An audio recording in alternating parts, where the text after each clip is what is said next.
What's going on, everybody? It is March 15th. We're back for an episode of the Big Go Bill podcast. I'm 2 Chains. I'm here with my co-host Jamal at Giant Crab on Twitter. What's up, buddy? What's going on, man? How's the Ides of March treating you? How's the what? The Ides of March. You know, it's a thing. I never heard that before. I got to be honest. But right, by the way, I'm gonna smack you with a Shakespeare book real quick after the show over. I did survive Pi Day yesterday. Oh, I did. That was the thing. I mean, you know, you thought you was a mathematician back in the day when you knew what pi stood for. So I did know that, and I actually was good at math. So I guess that's a double whammy. But anyway, yeah, whatever. The only pie I know is deep dish. Hey man, Giorgiano's. Let's get back to Chicago. We need that. That might have to happen. But anyway, we're joined by a special guest tonight. He will be a frequent member of the show. You can believe that. He's definitely avid listener, good friend, fan, all that, all in one. I got Mr. Brian H. Waters tonight. What's going on? What's up, man? Appreciate y'all having me on. It's a pleasure, you know, when you sit back and listen to a show and enjoy it, to be able to come on and be a part and chop wrestling up with you guys. It was like I said, it was a matter of time. I pussyfooted a little bit. We had a really big, crazy schedule with things going on, but you know, we kept in touch, and like I said, this is going to be happening more so than none. So definitely for anybody who has been under the rock and has not seen your name come across their Twitter or any type of social media or anything over the last 5 years plus in the game, let them know who you are, man. Oh wow, dang! I guess it has been 5 years. You know, when you roll it, you just you know, you just going. So you know, I'm Brian H. Waters, formerly known and sometimes still known as Mr. Main Event B-Dub. It all started with guess we go back to 2010 with my cousin Bear. Also, we had a show called Wrestle Talk with Bear and B-Dub. Then I went back to school. I took was supposed to be a 1-year break, ended up being a 3-year break. But went to Morgan State University. At that time, Bear had to take some time off, and I came across the second semester. I met my now co-host of the Wrestling Realm, the real Dwayne Allen. We actually met in a television production class, studio production class, if I'm not mistaken. And he was like, "Yeah, man." One of my friend Danny always to say, she was like, "Yeah, you got a wrestling show?" And I was like, "Danny, ain't that time yet. We ain't got to talk about that right now."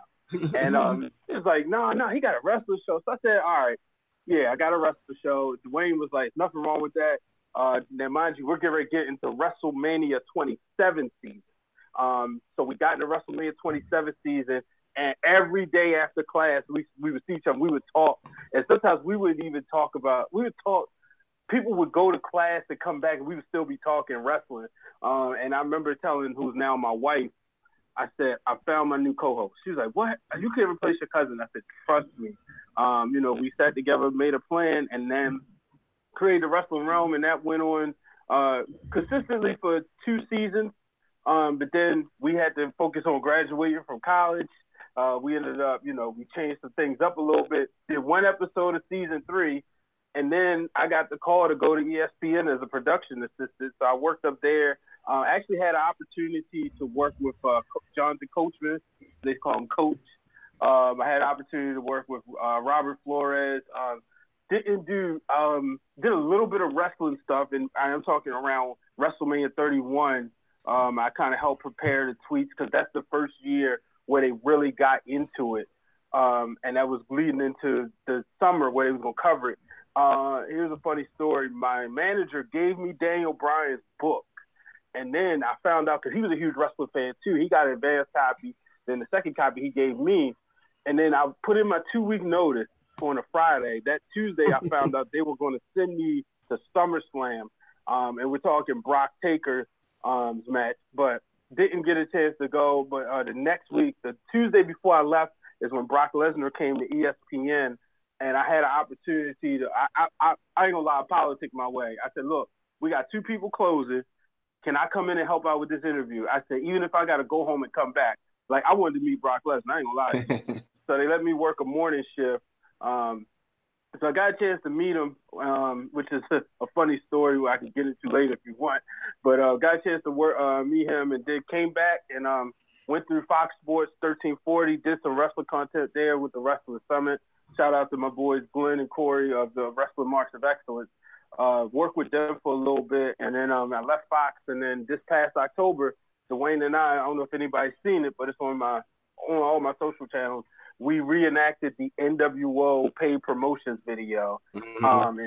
And shout out to Dwayne, because that was, we talked about it in 2015. It's funny, I was looking at the pre-production note, and I got when we first discussed it, and he made it come out exactly like the way he envisioned it. We saw the Bullet Club that did one before we got a chance to do ours, and we said, no, theirs looked too clean. It looked too high definition. You remember the old one, it was because in 96, in 97, everything was not high definition. So we kind of like ours was HD because we was using HD cameras, but we had to kind of dial it back a little bit.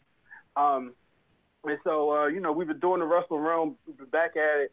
And then I said to Dwayne, I said, I want to do a podcast. I want to talk every week. Last year I did a podcast just leading into WrestleMania, but this year I said I'm going to do it right. So this past Wednesday was the first episode of Break It Down with Brian H., and that's my new podcast. It's a spinoff of the Wrestling. Well, it's presented by the Wrestling Realm. So, the Realm is still going on. And then obviously I wrote for Pro Wrestling Powerhouse, which is now PWP Nation. Sometimes I still contribute. And then I also, I have my own blog, The Brian H. Waters. Last but not least, I did 2 years at WSU Wrestling, where I worked as the social media person, where I actually had a chance to work with people like the current Impact Women's Knockouts champion, Allie. She was Cherry Bomb. When I got there, she was the WSU champion. Mm-hmm. So got a chance to work with her, my good friend Kiara Hogan, obviously you guys, Mia Yim. So, this business has been good to me. Oh, I know. How could I forget? Real Championship Wrestling. It's actually the first company I started working for as a backstage announcer / social media producer back in 2012, which may be coming back soon. So, okay. Definitely will keep you posted, because we definitely, if we do, we got to have y'all in the building. Okay. We ready to work all day. Funny parallel about that story. Well, two things. Corey's like my big brother. He got me through high school, made sure he kept my head on straight, and then he wouldn't let me escape because we went to college together too, and ran track my freshman year. He was hard on me about that. Then come to find out he was a nice guy actually when we could start talking wrestling together. But other than that, he made sure he kept me honest for 8 years, man. So that's my guy. So that's a blessing.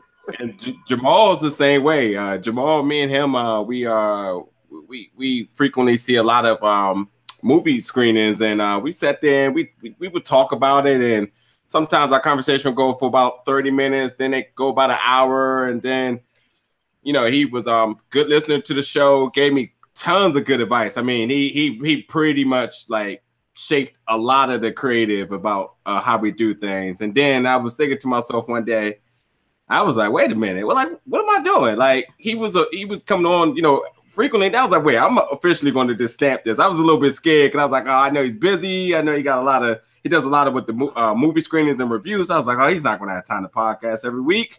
But a year on now, and he's still here messing with me. So, good to have that guy. Yeah, man. I like that guy. I like that guy. That's my guy. But definitely, end of the show, we'll definitely make sure that anybody who's listening, we give you ample opportunity to plug where they can find you at. Again, if they've been under a rock or just haven't even been following our stuff, because we frequently retweeting each other. And what was that absurd tweet that you said earlier about who's going to beat Villanova? Oh, okay. It wasn't Villanova. It was TSU will be beating Xavier. Oh, okay, yeah, right. And yeah, you wait on that. Well, look, one day it has to happen. Not this year. A 16 has to beat a 1. It just has to. Not this year. I mean, the seedings have been very bad this year. There's definitely been some really questionable seedings, but none of these 6 teams are not messed with none of these high power, either in defense or offense, won. So it's not happening at all. Hey, I would just not say this this. year. I picked Loyola Chicago. Me too. No, yeah. Me I too. picked Loyola Chicago over Miami. I didn't think it was gonna happen like that. Yeah. Like, gotta love March Madness. But speaking of the madness, man, the wrestling world, tons and tons of things are going on where it is just got people like pissed. I mean, we originally this was going to be the closing topic, but because of news that came out maybe a few hours ago, the Fabulous Moolah Memorial Battle Royal. Okay, WWE announced that this will be the parallel to the Andre the Giant Memorial for WrestleMania for women. And this year will be the debuting year where both SmackDown and Raw wrestlers, as well as NXT wrestlers, will participate in a 30-man battle royal to crown the first winner. And great idea. I mean, think about this. This has been in, I'll say, the physical year of wrestling, the fiscal year in wrestling. It's been the year of this women knocking down barriers and creating and making history. And it just only made sense. I obviously I didn't think that much to think they would do something like this. But when I first originally heard, I was like, oh yeah, that's cool. I mean, there's tons and tons of people who deserve, I ain't gonna say deserve, but probably looking for an opportunity to do something at WrestleMania, and they didn't have anything. So this helps out give 30 people something to do, to be in the building, to showcase something. So good idea. Until I started thinking about this for a minute, and also tweets too, like Fabulous Moolah. And I mean, thank God this isn't a PG show, because God, the things I've been seeing online, people are letting her have it. Mm-hmm. And originally this topic was going to be, well, did WWE get this right by naming it after her? Well, they put their foot in their own mouth, because 2 hours ago they announced that they are now not calling it the Fabulous Moolah Memorial Battle Royal. It is this now called the Women's Battle Royal, the Women's WrestleMania Battle Royal. So right. So to reshape this question, to give us something to still indulge in here, why do you think Moolah was even on the table, and who actually pulled the trigger here, and like just why, and how bad of a decision was this? I start with you, Jamal. I'll start off by saying, if you're of a particular age, unless you are a wrestling historian, you have a very specific memory of Moolah and Mae Young. Now, whether it's giving birth to Mark Henry's hand baby, or taking part of the bikini contest with Sable and the cat and all of that, or the Dudley boys powerbombing one of them through the table, or one of my favorites, they're running with 3-minute warning, rip to both of them. You have a very specific view of them. And that has nothing to do with the bullshit that they did 40 years prior to that, that basically built definitely Moolah's wrestling career from the mid-50s to the mid-80s. So if you don't know that history, it's kind of like, well, what's the big deal? And then you learn the history and you go, oh, yeah, that's why it's a problem. Now, based on WWE's current audience, it makes sense to have the Moolah and Mae Young thing. The Mae Young Classic could have been named after somebody else, arguably more worthy of having something named after him. Sure. Could the Fabulous Moolah Memorial shenanigans? Yeah. But this is also the same company that gave us, and I can't think of their names, the Mexicools. This is the same company that gave us Brock Lesnar leading the mariachi band to fight Eddie Guerrero. This is the same company where Vince McMahon said the N-word to John Cena.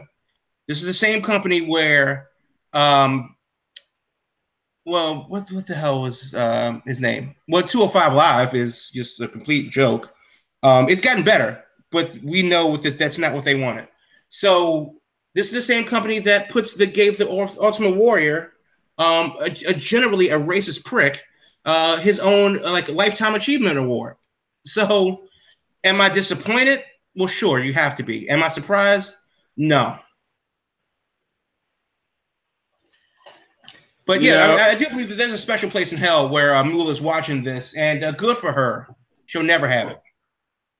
What about you, Brian? What's your initial thoughts on this? Wow. Oh man. So when you say initial thoughts on the change or the name? Either one. It's open table, man. What's your initial thoughts? The initial thought, or them getting this right now by just dropping it.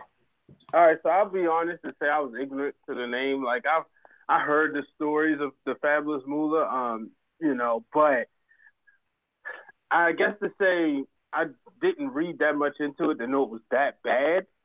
So, but when they changed it, I said, oh well, because at first I was saying they're not going to change it because I felt, and glad I answered your question on the podcast, that it was that Moolah and Mae Young are like the godmothers of women's wrestling. So I said, well, yeah, checkered past, but in this day and age, most of those old school wrestlers did. But when I continuously saw the backlash, I said they did the right thing, and it like Jamal said, like we've seen all the stuff they did before. So it wasn't surprising that they would name it after her, considering, but it's just, I think they did the right thing. It sucks. I wish they would have had a better name than Women's WrestleMania Battle Royal, but at the same time, it doesn't make sense to give it to somebody else because then that person's always going to be like, oh, you only named this after them because of the you couldn't name it after Moolah. Yeah. Now, let me ask you this, though. I think, and maybe you'll agree or not, that it's actually more disrespectful to other deserving women. We can sit here and spitball in a list of names. No. Let's actually name a few names. I'm interested. I will in a second. Okay. But if you're telling me that the best you can do is Moolah or nothing, you can pick a dark corner and go fuck yourself. Because the Sarah Del Rey Memorial Battle Royal, or not even Memorial because she's not dead. But how many WWE fans will really know Sarah Del Rey? They should. But that's the point, though. Yeah. Why is George Hackenschmidt in the WWE Hall of Fame then? If that's the case, why is George Hackenschmidt in the WWE Hall of Fame? If that's the case, no, I'm not saying. But I'm just saying from a global perspective, like the casual fan, right? And that's the point, though. Like people like him, they didn't name a battle royal after him, and we know he's the first world champion, right? But if you talk to a person who knows the big names, if they know, let's just the mega superstars, right? Icons. No, I understand that. But my point is that like you're telling me that it's Moolah or nothing. That doesn't make sense to me. What does make sense is that you have a Sarah Del Rey, you have Medusa, you have Chyna, you have Ivory, you have Jackie, who is a Hall of Famer. There are a lot of people that could have been named. In this to take the place of the Fabulous Moolah. Fuck, give it to Mae Young. Again, I don't care. But you Miss Elizabeth Battle Royal. I don't care. But the point is, it's Moolah or nothing. It's bullshit. And this is another thing. Real quick.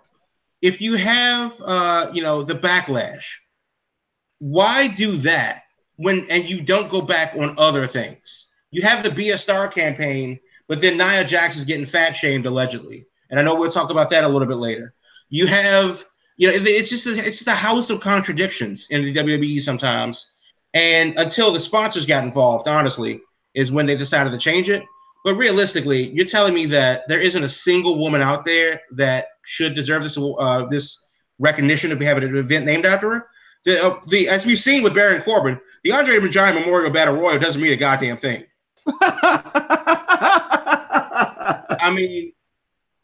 If somebody were to say, it's like saying you're an assistant manager at a Chick-fil-A. Like, so what?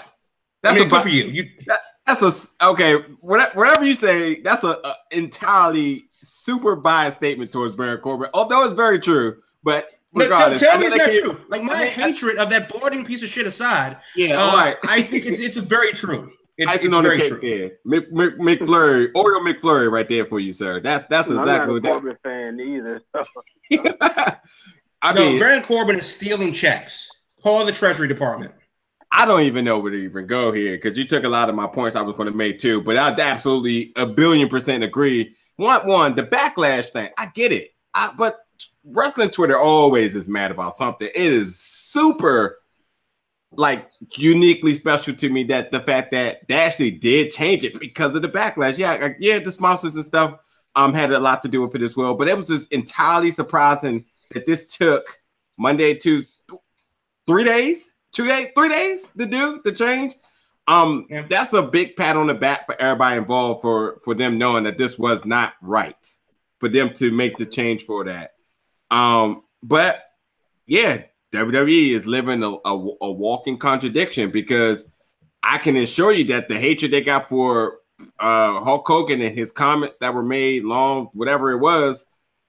Do you think we see him induct Hillbilly Jim at the Hall of Fame, or do they absolutely blackball him from that too? You know, it's going to be things like that we're going to be picking up on. But absolutely, again, so Fabulous Moolah. Oh, we don't have anybody else. I mean, because no one else can throw another name here that anybody else in the executive boards can agree on. No one else. I mean, is it really? Would you want to be named after that though? China is absolutely the person to go with here. Someone who's been in battle royals, who's been in Royal Rumbles. Beth Phoenix is still alive, and yes, we did have the memorial, the first inaugural women's Royal Rumble this year, which is a great thing. But before that, there was pioneers that did it already. Somebody who can represent what this stands for, and you know. Now, I think that's what it should have been from the jump. I'll give you that. But I think that to me, it just feels like it's like dating that girl, and then you get turned down in front of somebody else, everybody, and then you go choose the next girl. She gonna be like, "Well, you really didn't want me in the first place." Yeah. Or they could have just not said anything else about it and just announced it at WrestleMania with a new name. That's it. They could have just did that. But, you know, they went back and renamed it, so they knew they were wrong. They were caught red-handed. They hand in the cookie jar, and they did not feel they righted one wrong, but they did not fix this entire situation. Considering that I haven't even went back to watch, but everything that they were saying about the Fabulous Moolah and then why this was dedicated towards her, that's almost feels like a contradiction too. Because we know about the past and all the wrong she did, but all the right that they were saying. It also makes them feel like, we were aware of the wrong. You had to be aware of the wrong, but all this right doesn't mean anything now. And now we just have to scrap all of this. So regardless of what it is, you don't think there's no one else that could fit those same shoes as far as being a pioneer or someone else deserving to model this battle warrior after for years to come? An icon, like you said, China is a global icon. Part of DS, you know. Triple H still runs the company, so the relations there, all of the historical things she's done in the past, that's absolutely an icon. And like Jamal said, you could have played it safe. Mae Young Battle Royal. They could have did that. Because Triple H is still one of the head dudes in charge, China will never really get a fair shake. I honestly believe that. Because you're telling me that, well, we don't want to put China at the forefront of something because of the sex tape, the drugs, and her death. But how many women have done Playboy in WWE? Yeah, exactly. I mean, I can legally go see what Maria Kanellis looks like, and Sable, and Tori Wilson, and whoever else. So what's the difference between Playboy and the sex tape that got leaked? And to be fair to some of those segments, guys had to work them too. Oh, wait a minute. This is Jeff Jarrett that's getting inducted into the Hall of Fame this year. If I'm not mistaken, he was a womanizer for a pivotal role in his character. Well, last time I heard about Jeff Jarrett, he got booted out of Impact when he showed up to work drunk in Nashville. Oh, and they said nah. That also happened on the Indies too. So yeah, that's 6 months ago. Yeah. I mean, because and China also was not eligible because of her reputation was much more worse than that and recent. So honestly, though, I need Jeff Jarrett to wear the Global Force title to the Hall of Fame. Look, any other comments about the Fabulous Moolah Memorial being changed to the WrestleMania Woman Battle Royal? Anything else? Burn the name and send it to hell with her. How about you, Brian? Yeah, I'm good. Jeez. But all right. So let's talk about the Hall of Fame class of 2018. Now you have Goldberg, who is the headliner for this year. You have the Dudley Boyz, Ivory, Jeff Jarrett, Jarrius, JJ Robertson, who will be receiving the Ultimate Warrior award. Okay, what did he do? Maybe quoting that wrong. The Hillbilly Jim, and Kid Rock for the celebrity wing. I'm not letting you guys steal all my ideas this time, so I'm just going to put this out right now, and Jamal already known it because I've been voicing myself about this for the last 2 days. Kid Rock is absolutely the absolute worst choice they could have did this year. Nope, absolutely not true. Absolutely not true. For the celebrity wing, in the eye of what makes him more qualified or eligible, or even what even makes this the right decision this year, considering that Lemmy died 2015, who also has done numerous theme songs for people in WWE, including the best theme song of all time, Evolution, including all the Triple H's themes. Shut your mouth. What are you talking about? And then even if not, then okay, cool. There's an argument we can say, all right, maybe he didn't make some of the best themes. But then there's this other guy that absolutely is the counterpart to these themes that have been made, and that's Jim Johnston. And you don't consider him of all the work that he's put in for numerous years? Kid Rock, come on now. Come on. I know you want to get on the negative about Kid Rock, but come on he's now. He's the American badass.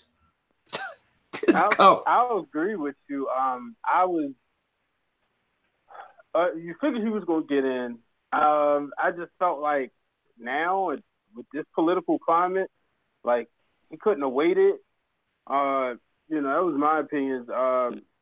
But I'm hoping that the reason is because they know that they're going to have him introduce the Undertaker. Oh God, he's still alive. I can't believe a Hall of Fame induction goes to a booking for a match like of this like low caliber and just complete nonsense. I mean, I can completely do without that storyline or that booking ever happening. But like 100%, I will be getting up to either getting another beer or something. But I'm not for that. I understand what you're saying, but just I understand the frustration. Don't get me wrong. I'm just trying to make sense of it. Because I don't want to see him in there, quote unquote. But I mean, this year, I should say. I know he's going to get in, but I'm just hoping that like that's some sort of payoff or something. Yep. So then the Undertaker comes out and then he like points at the Hall of Fame sign for next year. Maybe, hopefully. But what about everybody else that's in this class? No, actually, I'm not even gonna give y'all a chance to steal my ideas again. Now, I'm cool with Goldberg being inducted. No. But for everything they've been doing for women's wrestling over the last year, why not let Ivory headline it this year? Why not let a woman, period, headline it? For the fact that everything else they've done, I think it is absolutely, I mean, if you're talking about breaking down barriers and just every pay-per-view match, booking, whatever, they're just looking to take one step higher on equality for women's wrestling. Why not just let a woman headline the Hall of Fame here? Easy. And Ivy totally deserving. Very happy to hear this year's announced. Why not just let her? Let me ask you this.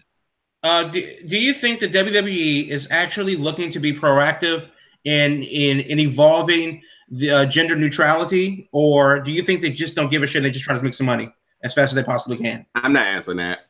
No, I'm answering that. That's a super slippery slope, tricky question right there. No, it's really simple. No, I don't think that WWE gives a good goddamn about whether or not they're progressing this or trend setting that, because they really didn't invent anything.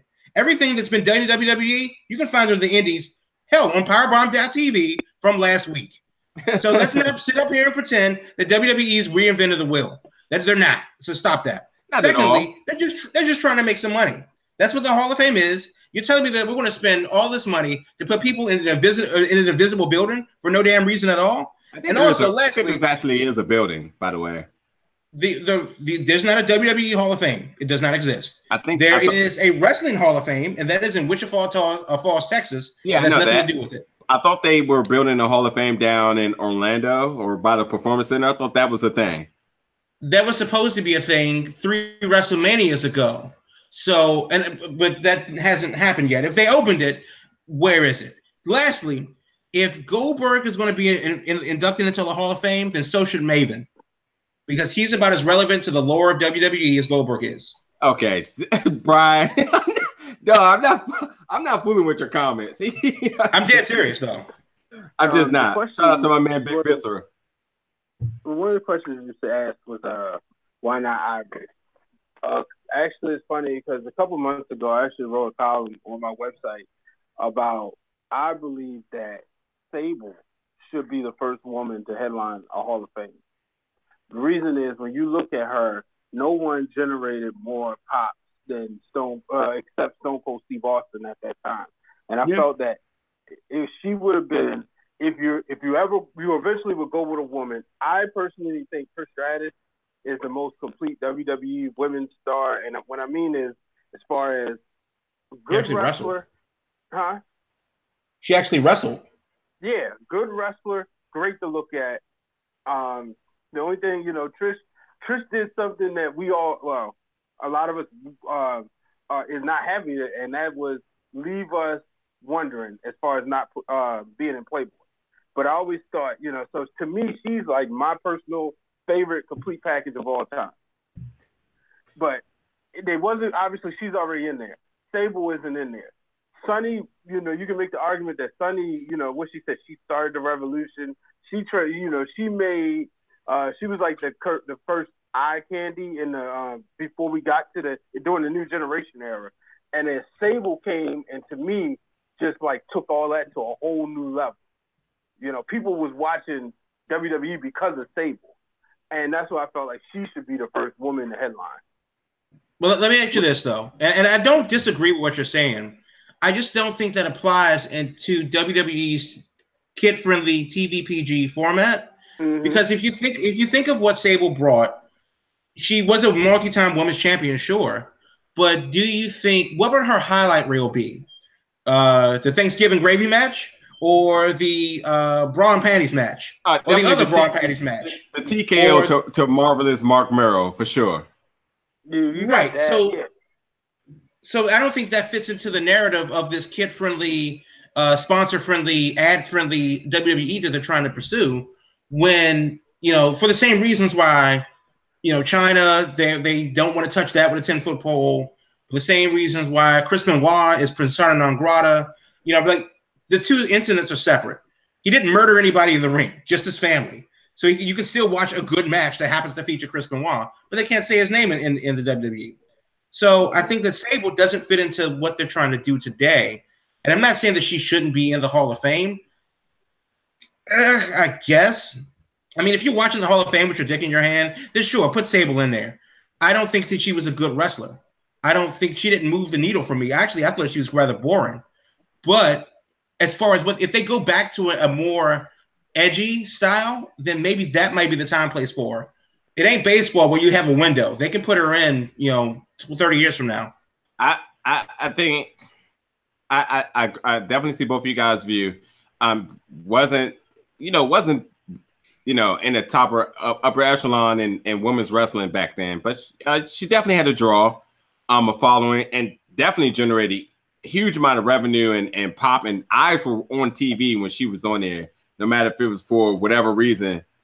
But as far as the window, I think there's a legitimate window because you start looking at age and eras, and then the more and more close we start getting to recent, then you start thinking back like, all right, wait a minute, we're forgetting some people in the Attitude Era that should already be in. So, Jacqueline just went in, so you have to be thinking about Sable soon. But I also think that Sable must be on the radar. She's married to Brock Lesnar. Brock Lesnar's contract is whatever he wanted to be. I mean, you have to be an idiot to think he's not pushing to get his wife to be in the Hall of Fame at some point. So Brock doesn't care about his wife. Go in together.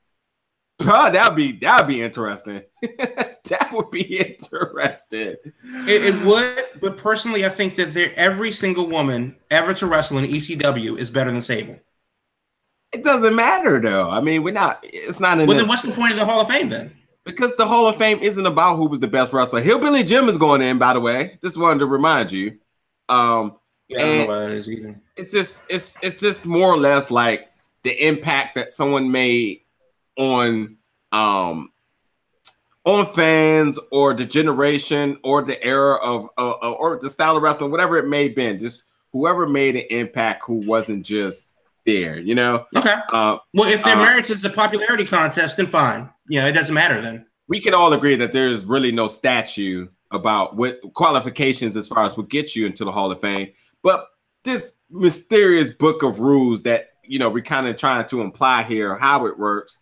It's one of those people that just, you think back like, yeah, that person had a good run. They accumulated some a good number of accolades or just good storylines, or just obviously changed the game. It's the AI thing. He's never won anything, but the guy changed how the guard position is played, and yeah, he put the 76ers on his back one season, but other than that, no. So it's just like I said. I think it's in the sense of like you start looking like, yeah, we're in this era. We're in the Attitude Era for women. Jacqueline just went in. Ivory is going in. We have to be thinking Sable in China soon, super soon, next year soon. If China, yes, but I would say Francine. I would say Dawn Marie. I would say a lot of them over Sable, but whatever. I mean, if that's all it is, it's the popularity contest, then fine. Okay, so we got Jeff Jarrett in this year, who's also been a head scratcher to some people. Before I get to that too, I am all for Vader getting in the Hall of Fame. I mean, I would love to see this guy live, accepting his Hall of Fame ring. Seriously, I do believe there's a list of people who that people who get in after they're dead, and I hate to say it, but I think Vader's on that list. It feels like it because I mean everyone's been campaigning for him. Kurt Angle for one. Owen Hart is obviously like win, just win. But people have been campaigning for Vader all over the table, and it's just I just don't know. I thought this would have been the year for sure. I was waiting, but all the other thing is too. It seems like this year more than ever, rumors of people who were going to get in has all lived up to them, except for Jeff Jarrett. I don't know if he was a rumor, but everybody else is like straight down the board was just on target. So, yep. Yeah, because the Godfather's the first ballot Hall of Famer. What was he? Well, the Godfather's in the Hall of Fame. I just don't know why. I mean, he got street cred. No. Sorry. He got street cred. But again, it's one of those people who, long tenured, adapted through the different eras and stay relevant. Is D'Lo in the Hall of Fame, by the way? Nope. D'Lo, stop it. Look, if it wasn't for D'Lo, Roman Reigns wouldn't even have that chest protector. Someone bite me. But Jeff Jarrett, I mean, you guys got any thoughts on this or any reserves? Did they get this right, or you cool with it, or what are you expecting? I'll start with you, Brian. As far as, I'm sorry, my daughter started talking. I had to mute her. You good, man. What was the question? What do you think of Jeff Jarrett getting into the Hall of Fame? Is that a good move or not? I think it's a good move. Jeff Jarrett, he, can you he was a integral part of the attitude there. He was a workhorse. He's actually, I mean, you might consider him amongst the top 30 Intercontinental champions. So, I think it was a good move. It's definitely a head scratcher. If anything, it's a dagger to TNA. When you look at this year, you have Jeff Jarrett going in the Hall of Fame, and you also have AJ Styles being in one of the main events of WrestleMania. So it's like, they don't even say their name. And, I know people may think, TNA isn't that big of a deal at WWE. Bottom line is their competition, and there were guys that was leaving there to go to TNA. So, yeah, that is true. I think it's a good move. I have to say that I think this is way more of some really political or just executive type of deals going on in WWE. I think this has a lot to do with, and this is completely speculative on the grandest level, Jeff Jarrett's getting in the Hall of Fame because they still, first of all, I feel that Jeff Jarrett, although may not be with Anthem, but still probably has some ties in the company, still got some major influence in the company. I figure they broke bread.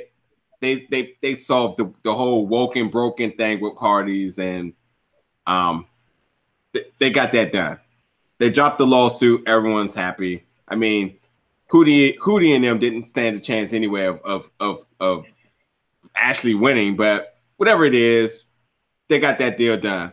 I honestly think that Jeff Jarrett going in the Hall of Fame has a lot to do with WWE in the future soon using TNA media rights.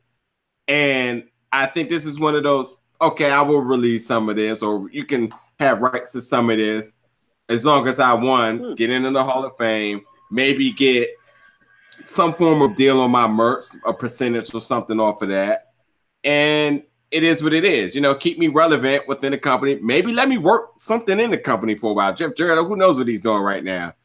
But I think there's a lot more to it than just the fact of like, I think Jarrett is a good guy to go here. I literally think come after WrestleMania season, we're going to start seeing some AJ video footage from TNA. Jeff Jarrett, absolutely, we're going to see it doing his Hall of Fame thing. And I think it just means a lot more to come down the line. So moving on to the next topic. So over this week's Raw, which aired on March 12th, Alexa Bliss, well, first off, Nia Jax had a squash match. I love them. They're absolutely some of my favorite matches to watch on Raw. It was absolutely hilarious.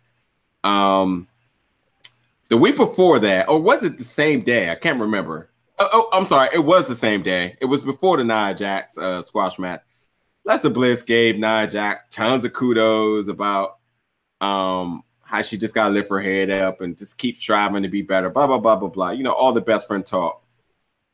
Apparently, they filmed a segment of cheaters because Alexa Bliss and Mickie James were caught in the back locker room, dropping tons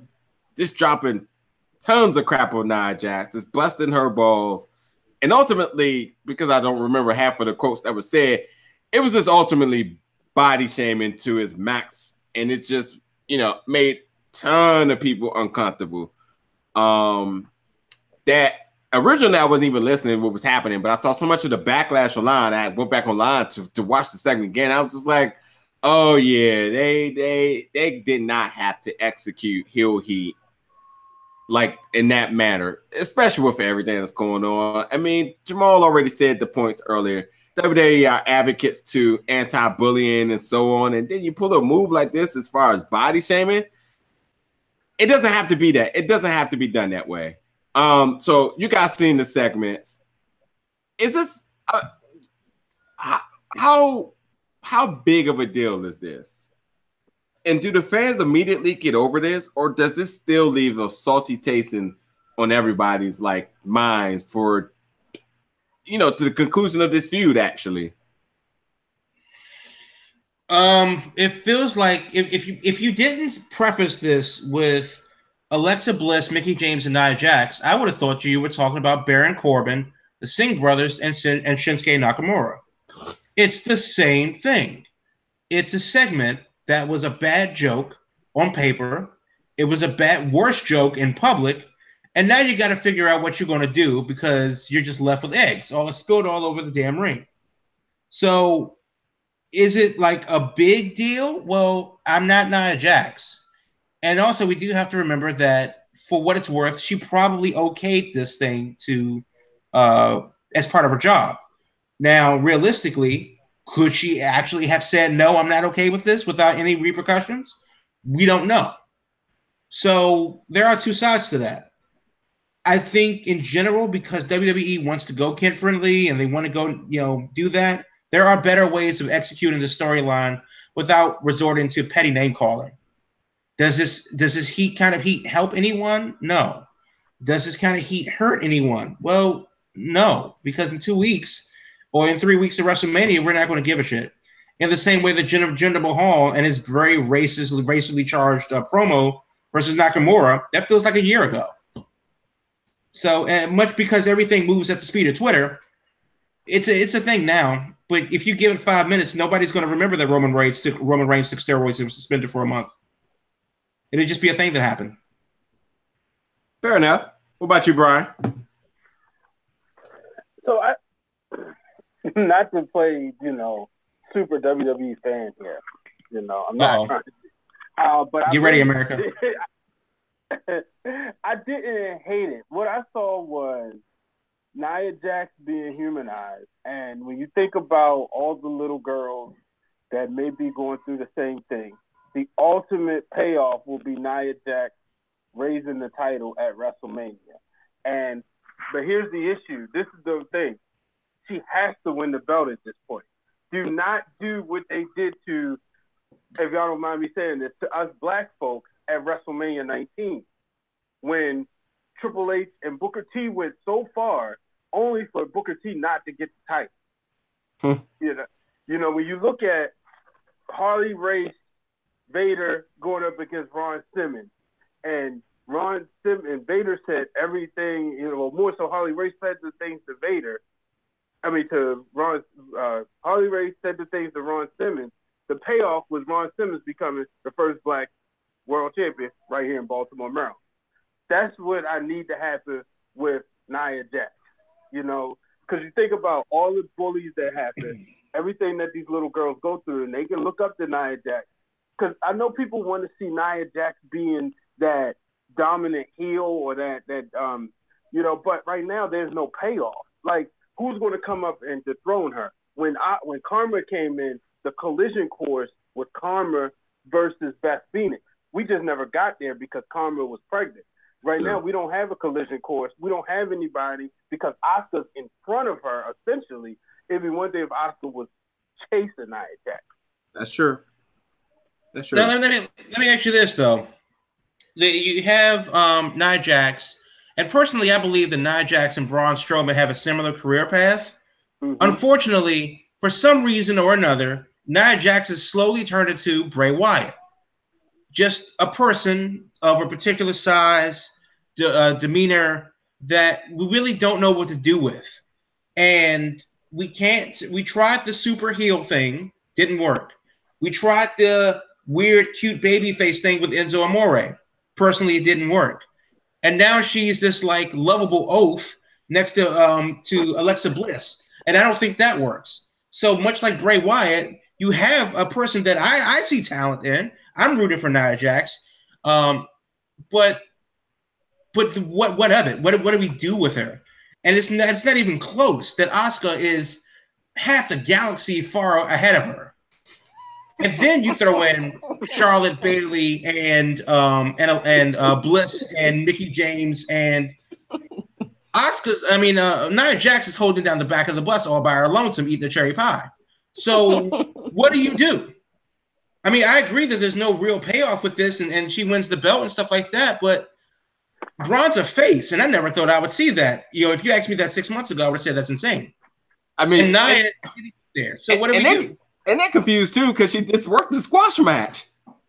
Faces don't run squash matches, especially with the whoever she was wrestling was looking scared out of her mind, like she was in the ring with a monster. So I don't know. Unless this is Monsters Inc. Last time I checked, monsters aren't likable people. They're going to have to call it Code 19 and change the game a little bit. Man, what? That is a deep cut Monster Inc. reference. When I looked at Braun Strowman, like you said, we never thought we'd see him be a face. But what I did notice was he wasn't as goofy like the Big Show. Big Show became a goofy face. And I know a lot of people say if you look at Show, if he would have only been in the same type of shape he's in now, he would have been much further in his career. And, granted, he had a great career without a shadow of a doubt, but it would have been even better. Like Nia Jax, I know the squash matches, that's sort of like old school. And I guess she was I never really looked at her because as long as she was with Alexa Bliss, it was like that slow turn that we saw with Kane. And that's when, he started kind of getting a little sympathy when he was being punked by the corporation. Okay. Yeah. And so, I just really think that the payoff is Nia Jax winning the title.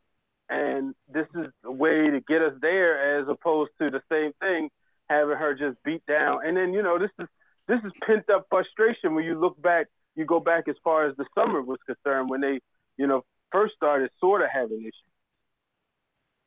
Well, to be fair, though, they tried this with Banks and Bayley, and then they fought at whatever the last pay-per-view was for them, and then the week later they made up like nothing ever happened. And now they're cool again, I guess. Okay, fine.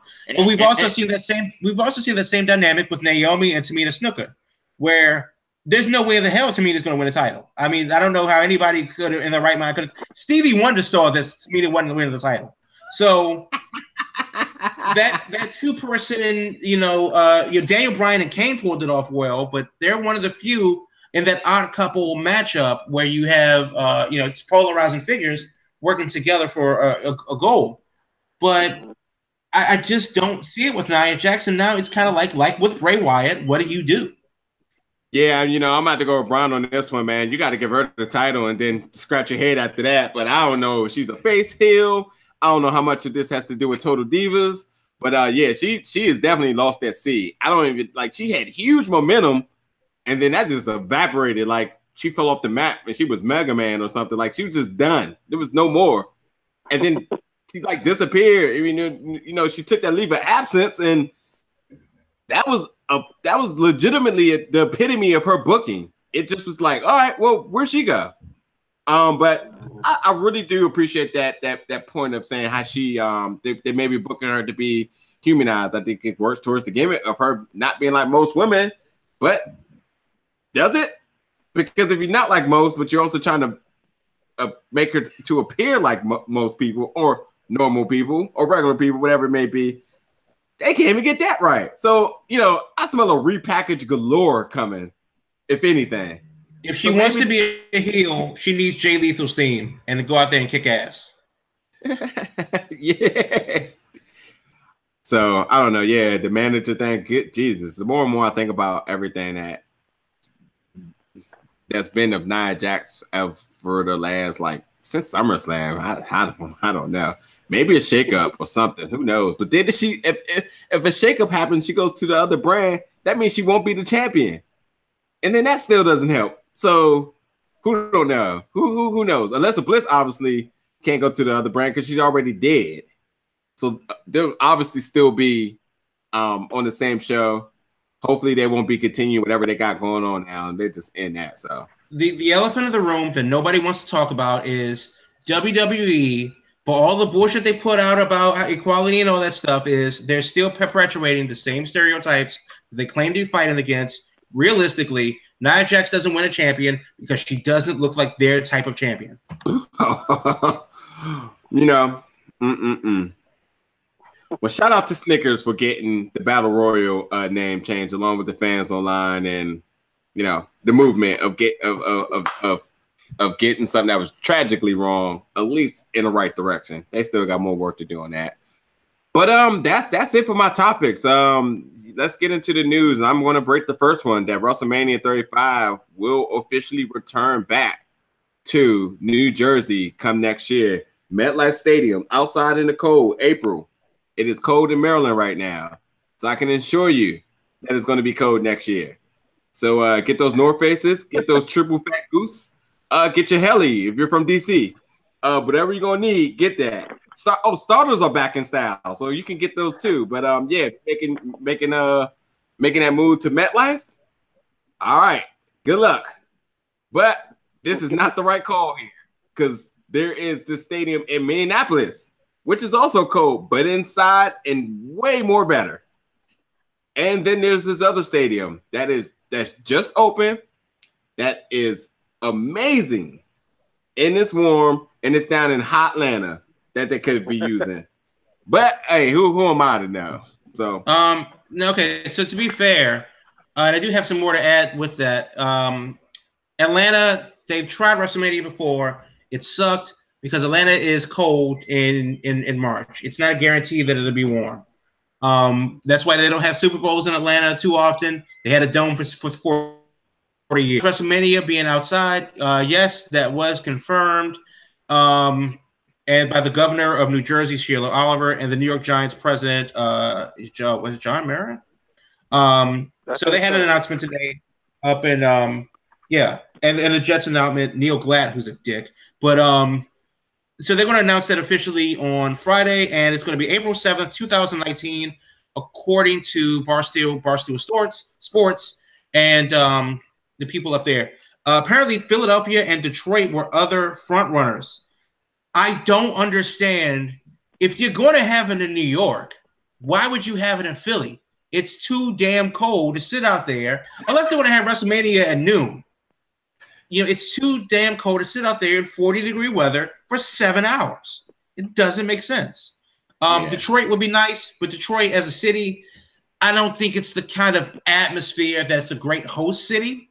I love Detroit, but would I want to spend a week there? I don't know. And the airport is so far away and so hard to get to. Philly's a great city, but their stadium's outside, so that doesn't make sense. Personally, Minneapolis would be great. Toronto would be great. Toronto's a beautiful city. San Antonio would be great. They have a football stadium. St. Louis has a football stadium that they don't use anymore. Then by all means, take that baby down to San Diego. San Diego has a football stadium they don't use anymore, and so does Mexico. I would love to see. I know that it's an American thing, but Mexico City is in the Central Time Zone. It's the biggest city on this side of the planet. You telling me that Mexico City couldn't host a WrestleMania? Goddamn right they could. They definitely do a tour of Mexico. It wouldn't affect the time difference as far as the when the show would air. And the stadium is like a decent sized 70,000 seat soccer stadium. So they could definitely do it there. But New York for 35, I guess. I was there for 29. I don't know. I don't know if I want to do that. The only thing I would be in New York is there are going to be so many indie shows in the New York, Jersey, Connecticut area that's going to be worth going to. So we would definitely keep you updated on the amount of shows coming to WrestleMania 35. So I guess I'm going to start off with this. You guys remember Marty Jannetty? Who doesn't remember Marty Jannetty?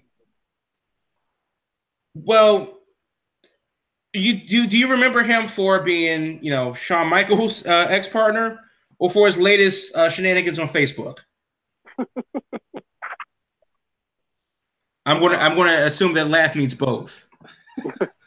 So, right, that laughter is confirmed. So, Marty Jannetty is pretty pissed off about that post, as he should be, because he said, and speaking to the Sun in England, of course, I would never think that. It's messed up. It makes me mad that I wonder in 25 years from now, they'll be saying that I'm that pervert who wanted to fuck his daughter. Well, yeah, Marty, because you said it. The problem is, he says that somebody actually hacked his phone. And that they posted that on his account, and he didn't know until a fan brought it up to him and said, Marty, what's wrong with you? You're insane. And And of course, that led to a whole bunch of things and strained the relationship with his estranged daughter, who he just recently came into contact with. It is a horrible thing what happens on social media when they, if your account really does hack. And I'm willing to take him at his word. But it is interesting to see what will be the legacy of Marty Jannetty. Honestly, I think doesn't have too much to worry about. Speaking of shenanigans outside of the ring, Jeff Hardy. Well, he got arrested over the weekend for DWI, or driving under the influence in beautiful eastern North Carolina. He was driving with a blood alcohol level 3 times the limit, crashing his Cadillac into a guardrail. So, of course, because, after he gets better, should he come back to TV? Now, the ultimate deletion of Bray Wyatt is the thing that's going to happen, and some tweets have come through the desk of one Rebecca Hardy. And Reby wants to let everybody know to answer the question, do we need Jeff Hardy in the ultimate deletion? No, we do not. And she says, and I quote from her Twitter, Matt has busted his ass to get to this point. He and I have been fighting for this to happen for nearly a year. After the hard work we did and $50,000 plus in legal fees that we paid, I'm going to have to say no. He is not needed. Clearly, Jeff is doing his own thing, and it has nothing to do with us right now. So, you know what? All right, I was just going to let you rock out with your comments, but I'm not even going to let that one slide. Here's why. I can't think it's something synonymous for this, but Reby is definitely acting like that one person. Like until their team starts winning, they weren't talking, because she is super vocal now on Twitter and everything else about all the hard work they put in. Fine, and how this was her production video, cool, and shout out to the people who's make their gear, fine, but ultimately, as far as everybody that's getting it was a team effort. No matter what happened in the background, Jeff and Matt still had to do the work in the ring. And then she's kicking the man while he's down. Now, this is the Michael Blackson thing on Kevin Hart. Come on now. Now, y'all supposed to be family, and you can't do that. First of all, a DUI is sensitive because no matter whatever happened, that you ultimately could kill or be killed, and he wasn't. Self-inflicted damage. You learn your lessons. You pay your fine. You lose your possessions, whatever it may be, or you do jail time, whatever it is. But ultimately, he is hurt. He just finished rehab. Not rehab. Rehab. Yes. For an injury, not for alcohol. Yeah, for his injury, and that's moving into the right strides to return. You don't do that. That's like Jay going on Jimmy about his whole thing. Like, man, all right, he out here cutting out with a DUI. I might as well go on a singles run. You know what I mean? Like, you don't do that. I just don't appreciate that. You know why you do that? It's because Jeff has a history with substance and alcohol abuse. Jeff, who is coming back on the mend from an injury, should not be driving under the influence. He shouldn't be driving under the influence if he's perfectly healthy. No, let me get this straight. Let me be honest with you. Marcellus isn't here. Mr. Silly Sellers is not here tonight for reasons, and that's fine. But if he piped into the chat drunk in his underwear, he can go fuck himself. That's not what we do here. That's not what we want to do here. And though that's our boy, that's not it. That's not, we got to cut him off at that point. Right. And I get that, but Matt isn't being Jeff isn't being detrimental to the product of what's happening on TV. His own personal decisions. Risking jail time is. Yeah, but he's not in jail. So his own personal decisions should ultimately be his consequences of his own. I don't think that's right for her to stand up to say, oh, well, we don't need him. Oh, because everything's all good and kosher now. Because you now finally because Jeff is fucking with the money. That's why. He's not messing with the money. The show goes on. He certainly is. The show goes on. The show will go on, but the plan included him, and now a stupid decided to drunk drive in North Carolina. It didn't include him because he was hurt. He was still already off TV. So this little incident of what's happening. But Jeff got cleared. Jeff got cleared last week, and you tell me, and the ultimate deletion, he certainly did. He just finished rehab today. How did he get cleared last week? I read that Jeff got cleared and he was scheduled to return. No. Last week they had more of an indication of when he will return, but he just finished rehab today.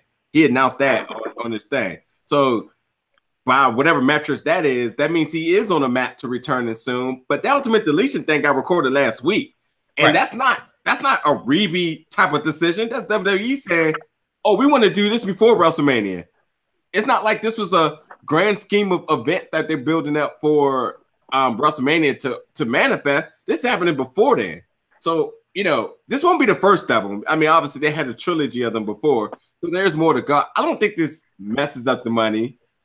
He still could participate in some fashion without being hurt. I mean, he's not in the ring. He's on his own property, so they could do it, whatever. Shit, if the kids is on this joint, of course he can do it if they needed to, but that don't mess up anything. It's down the line, when he's all back and done, it will be all good. I just do not agree with kicking a man while he's down. In other words, support him. Don't be getting money hungry like, oh yeah, we good now. We getting paid. We don't need him. That's not the type of company you need.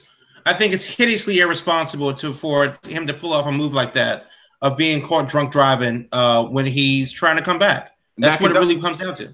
Not condoning that by no means. His consequences. Definitely, he should pay for what he's done. But as a friend, and he is, or better yet, as family, don't kick a man while he's down. Be a supportive thing. Yes, definitely have that talk with him in person. Don't mess up the money. Don't do that. But don't be Lonzo Ball dad on TV going all wild saying, "Oh, my son not signing with nobody unless his brother gets signed." Okay, because he won't be a Laker soon, and you messed up the money. You don't do that. Brian, you got anything to add on that, or remove it? I mean, I'm at the end of the day, I feel like, with family issues, you keep that in house. And I understand what you're saying, Jamal. Like, call him out, but we gotta present a united front. Have his, and I know what Reby said, like, just because the way she feels don't mean they don't support him. But at the end of the day, what is her point? What is she trying to get accomplished by publicly coming out and bashing him? I don't think that's the case. She just answered the question. Huh? That's all she did. She just answered the question. Somebody on Instagram or Twitter or Club Penguin or whatever the hell reached out to her and said, "Hey, where does Jeff fit in on this?" And she said he don't. That question, answer. It wasn't like she brought that man's name out there and said like, "Nah, fuck Jeff." Like she didn't print out a T-shirt like "fuck that Hardy." No, that wasn't the case. She just answered the question. I will say this though. She answers everyone, so that's the most consistent reason that I can get behind her having to answer, because she does answer any way you tweet. But this one, you take the L. You don't answer that. You do not answer that. I mean, maybe, and we can move on. Anyway. Hey, but you know what though? That just tells who the type of person she is. I mean, she out here talking about their financials, how much they spend in lawyer and legal fees. We don't need to know that. That's not our business at all. But I think that's a need is. I agree. We don't need to know that. I don't care about those particulars. However, it does add to the struggle, though. I think she's just lamenting the point that out of all of the hard work that they fought through, and it's been a hell of an 18 months for the Hardy family, from the uncertainty with TNA to the WWE to the injuries and such. And then after all of that, Jeff gets a DUI. Oh, no, that's not how we do business. It's all good. He'll be fine. Jimmy or Jay, whatever one of them caught one. Nothing happened there. Well, he got lucky with Enzo, though. Let's be real. Right. Yeah, he also, either one of them did. Oh, wait, I'm sorry. He did get arrested. Well, there's that. So, but yeah, it is what it is. All right. All right, what we got? All right, let's keep it going. So Dave Meltzer in the latest Wrestling Observer newsletter said that circle the date, July 7th, the Cow Palace in San Francisco, because New Japan may be having a show out there. Now, the Cow Palace is not a big building. It's maybe 7,000 seats. And of course, if it's a New Japan show, they'll sell this stuff out in about 5 minutes. I'll get the email saying you should buy your tickets now. 20 minutes after that, translate the Japanese website to buy the tickets, and then it realized that it's sold out because I was an hour too late. So fuck. NewJapanWorld.com, it's only $10. But I do think it's interesting that they put in the show, if they do wind up going with San Francisco, they already have the March show in Long Beach next weekend, I believe. So I like the fact that New Japan is taking more dates. They have their training center open in Los Angeles area. This could be pretty interesting to see what happens with if New Japan does that. And of course, Long Beach, according to Meltzer, sold out in 20 minutes. So San Francisco is another like great place to city to be in, which had a WrestleMania recently. So I hope that New Japan continues to go forward with that. Last, just a couple quick hits, a couple rumors. Daniel Bryan's going to be on SmackDown next week, and it's rumored to be he will be the referee for the Kevin Owens, Sami Zayn, and Shane McMahon match. Why is Shane McMahon still throwing Juwan Howard punches in the ring? I have no idea. Hey, go ahead. Or if anyone is not familiar with those fights, why is he out here throwing those Kobe Bryant's against Chris Child swings out here? Ooh, we may never know. Yeah, well, I don't know. So that'll be interesting. I don't know whether it's going to be a triple threat. I don't know if it's going to be a tag or what yet, but that's supposed to be going down on SmackDown next week. Filmmaker John Bravo says he has a 25-minute film which implicates Roman Reigns and other WWE superstars for steroid use, which will be released Friday. Now, okay, now full disclosure, I hate Roman Reigns with a fiery passion. And he's actually one of the 3 reasons why I don't watch WWE anymore. It's why I don't go to their shows. I don't like the guy. I'll never like the guy. He is the equivalent of syphilis on my TV. But, Joseph Anoy has a daughter, and he has to go out there and put food on the table for him and his moderately attractive wife and do that thing. So I wouldn't want to see his livelihood threatened, is what I'm saying. But UPS is hiring, as Biggie said. Get the hell off my TV. Good riddance, if it's true. And if it's not true, then don't slander the guy, because that's not cool either. Apparently, the Andre the Giant Memorial Battle Royal was the pre-show favorite was up in the air, but according to wrestlers. Wait. Back to the last topic. I thought you was going to bring this up. The guy has been out talking about he has a long documentary that he's ready to release. He feels like, danger because this is going to change the shape of WWE and other people involved that's been named, such as some actors out there and blah, blah, blah, blah, blah. There's also been information saying that they got the wrong person, not Roman Reigns, but someone else. WWE does not feel like they're in danger of this or any other booking with Roman Reigns. And also, too, by all means, this guy's been saying he's going to put this out for a long time. So, at some point, it's either going to happen or it's just not. Well, none of that matters because he says this coming Friday on your local YouTube channel, it's going to be out. So okay, I don't care how long he's been saying it. He said this Friday. I feel like he said a date before, so we'll see. We'll definitely see. If you have 25 minutes, do check get the YouTubes ready, and that's going to be a thing. Now, this guy could be BS, and honestly, a part of me hopes that it is BS because, he's arguably threatening people's livelihoods, and that's not cool. But if it is true, bye, Roman, you can go. So we won't really know until we see what he has to say. And this guy does seem like kind of a sleazebag when it comes down to it, as far as him basically exploiting these people for his own benefit. And that is a scumbag move, unless it's true. So I think that, Friday, it will be interesting to see, A, if this guy, posts what he's posting, or B, he turns out to be just a fraud. Last thing, Dean Ambrose is in Birmingham, Alabama to check on the progress of his surgically repaired triceps. So hopefully, if you're an Ambrose fan, why? But if you are an Ambrose fan, then hopefully everything's good with him, and he should be on the road to rehab sooner than later, and on your TV sooner than later. And that's the news for this week.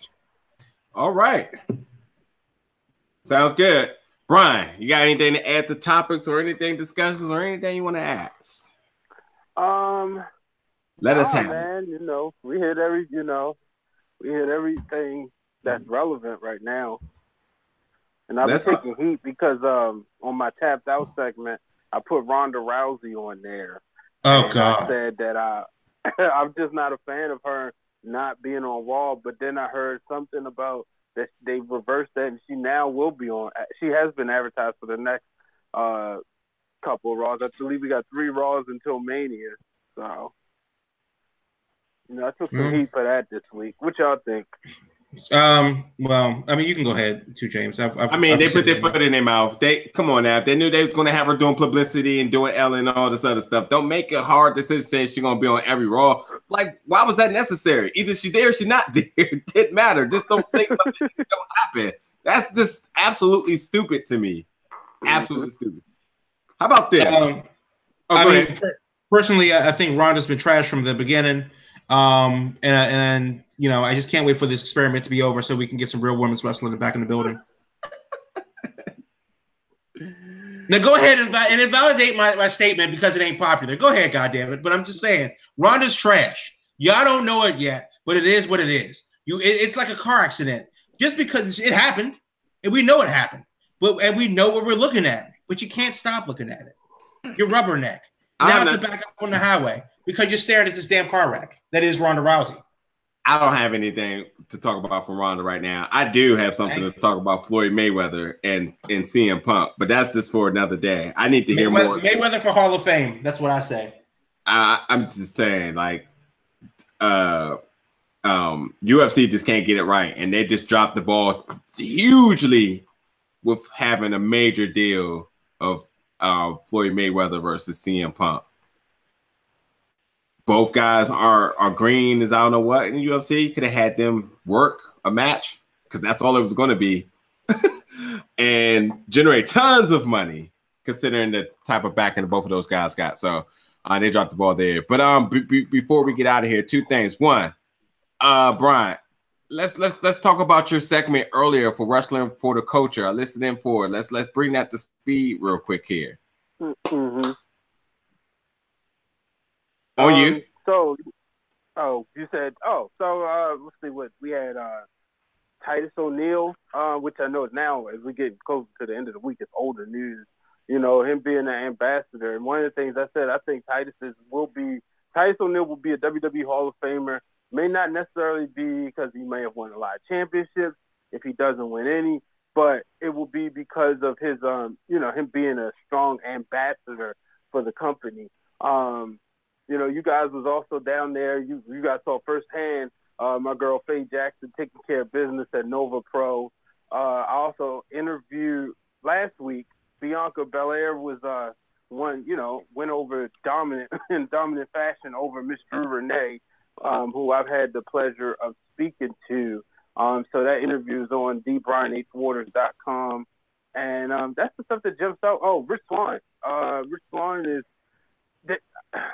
I hate to say this because, I kind of know his wife will work with her, but his tweets were very disturbing when I read them. And I don't know if if y'all had a chance to read them, but So am I reading too much into this? No. Maybe it's just me. Okay.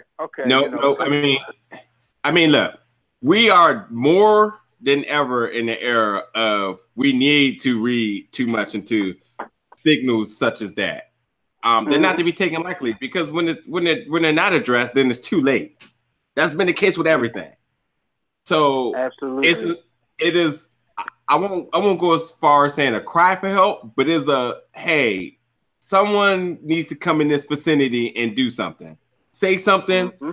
The peers, the mentors, everybody that's involved, the connections, the good friends, someone place a hand on that guy's shoulder and talk to him. That's all I'm gonna say for that. And by the way, too, I addressed your segment, but for anybody who's not familiar with Wrestling for the Culture, could you explain what it is? Wrestling for the Culture is really a column I started to really write about what's going on with wrestlers of color. You know, it's to say I'm black and I'm proud is an understatement, you know. So, you know, I talk about just wrestlers of color, black wrestlers. In February, I'll be straight up, I kept it all about the black wrestlers. Transitioning, you know, mentioning the Japanese wrestlers and the, but it's going to focus more on the African Americans, but there will also be, you know, some mentions of Samoans and Asian wrestlers as well. That's right. And I got to give a shout out to the people on Instagram at Black Wrestling Alliance, because, you know, they do a good job, and that's a great source to get information from every day if you're looking to see what black wrestlers are doing. Right on. And definitely you can read his columns over at thebrianhwaters.com. But I shouldn't be doing the plug-in. It's your time. So definitely definitely plug everything, man. You gotta let the fans know where they can catch you at. Well, I just make it one, you know, I can say this, that you can find me at all Wrestling Realm content, including what just was released yesterday, Break It Down with Brian H, on all platforms where you can get podcasts.